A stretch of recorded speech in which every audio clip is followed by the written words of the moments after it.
11:47 na busy si Darling. Ayun lang yung dala niya kasi gamay lang ang bagahe niya.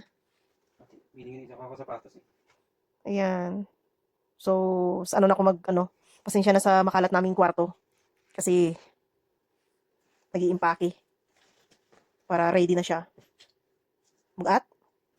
Bugat. Bukan ko na yun. Kilo ako, kilo. Sana all, mauna siyang umuwi. Ayan. Isang ganito, tsaka yan lang dala niya. Habang nag-impake, habang ako ay lonely. Busy siya. Busy ka, Ged? Ayan, ayan, ayan. Ingat ka doon, ha? Babalikan mo ako dito. Babalik ka, ha? Ay, di mo nga. LDR, LDR tayo. Sana all LDR. Basta balikan mo ako dito, ha? Ha?